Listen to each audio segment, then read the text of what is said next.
آماده جنگ و نبرد و کارزاری، فرماندهی همچون ابوالعباس داریم.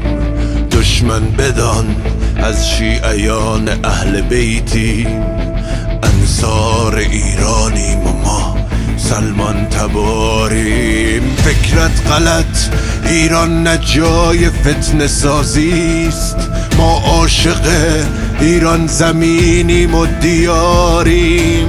فرمان احمد گر رسد تکبیر گوییم، فرمان منجی زمان چشم انتظاریم.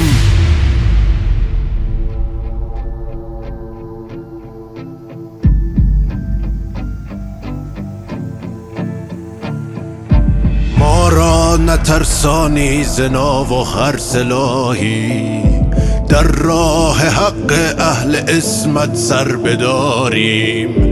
گر اذن باشد از ولی الله اعظم، داغی به روی سینه ات ما میگذاریم.